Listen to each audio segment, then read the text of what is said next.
Hello class. In this video, this is kind of an instructional guide to help you. We went over elimination the other day. Today you're practicing. So I wanted to give you some just quick examples if you need a guide to help you along with this activity that you're working on. Okay, so let's go ahead. The first thing we generally want to look for when solving for systems of equations with elimination is look for the variable that has the same number but opposite sign. So we have that here with the y's, the positive 2y and the negative 2y. The idea is that we're adding these equations together to eliminate those. And now we got to go through and add everything else. So that's x plus 3x is 4x. And then 9 plus 3 is equal to 12. We go ahead and divide by 4, and we get our x value. Okay, x equals 3. Now, remember, we need our y value too. And we're plugging x back into one of these. Remember, it doesn't matter which. You should get the same answer either way. If you don't, you miscalculated. We'll go ahead and do this one. So that first one is 3 for the x value. Okay. And then we're adding 2y. We're plugging it into the original. Although, when we modify these, I suppose you could plug it in the modified one. Go ahead and subtract 3. We get 2y equals 6. And we divide by 2. We get y equals 3. And so our final answer is 3, 3. So that's the first thing you want to look for. Now, typically you don't always have that situation. You don't have the situation where you can just automatically eliminate. And that's where we need to modify the equations. Now, here we've got a couple things we could do. We've got the x's that look like we just need to multiply this equation by negative 2, and they'll match up. But we also have the same number in 1 for y, but we also have the same sign. So we have a couple things we can do. I'm going to go with x this time. So I'm going to go ahead and multiply by negative 2.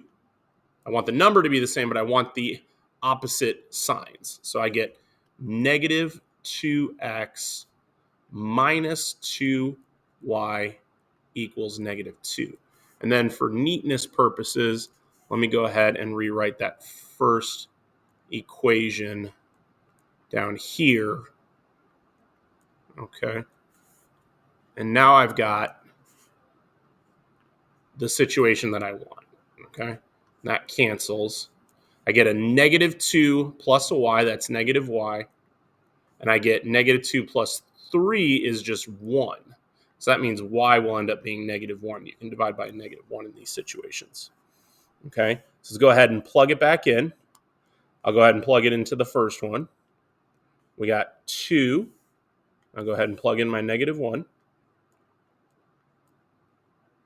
Okay, and then plus y equals 3. So we got 2 times negative 1 is negative 2 plus y equals 3. And we'll go ahead and add 2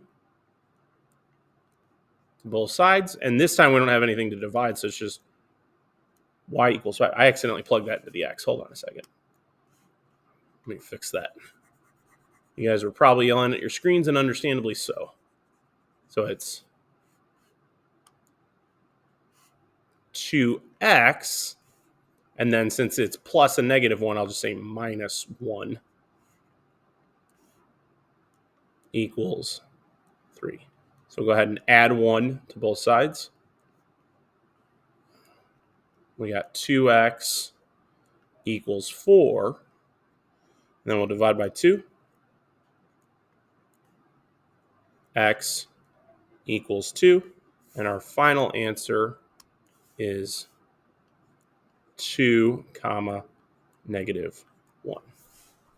Now, the last possible scenario you can have is where you need to modify both equations, okay?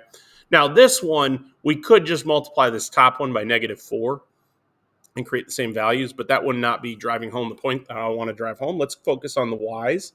I'm going to multiply this 1 by 5, And since I want 3 and 5 to become 15, I'll multiply this other one by 3. Now, sometimes I'm multiplying by negative numbers. In this case, I don't need to because I have one positive and I have one negative. So make sure to multiply everything through. 2 times 5 is 10. So that's 10x. 3 times 5 is 15. That's 15y. And then 9 times 5 is equal to 45. And then 8 times 3, that's 24. 5 times 3 is 15. That's a negative or minus 15y. And then 19 times 3, I believe that should be 57. So we got our opposites. We're going to cancel those out. 10 plus 24 is 34. And then we got, let's see here, we got 57 plus 45. That should be 102. And we'll divide by 34.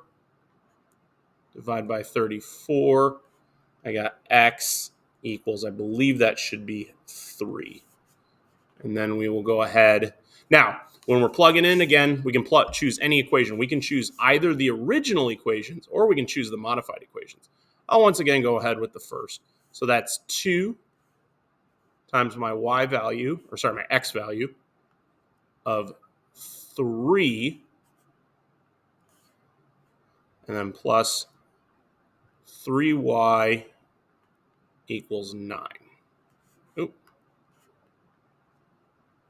9. There we go. All right, so 2 times 3 is 6. I'll just go ahead and subtract 6.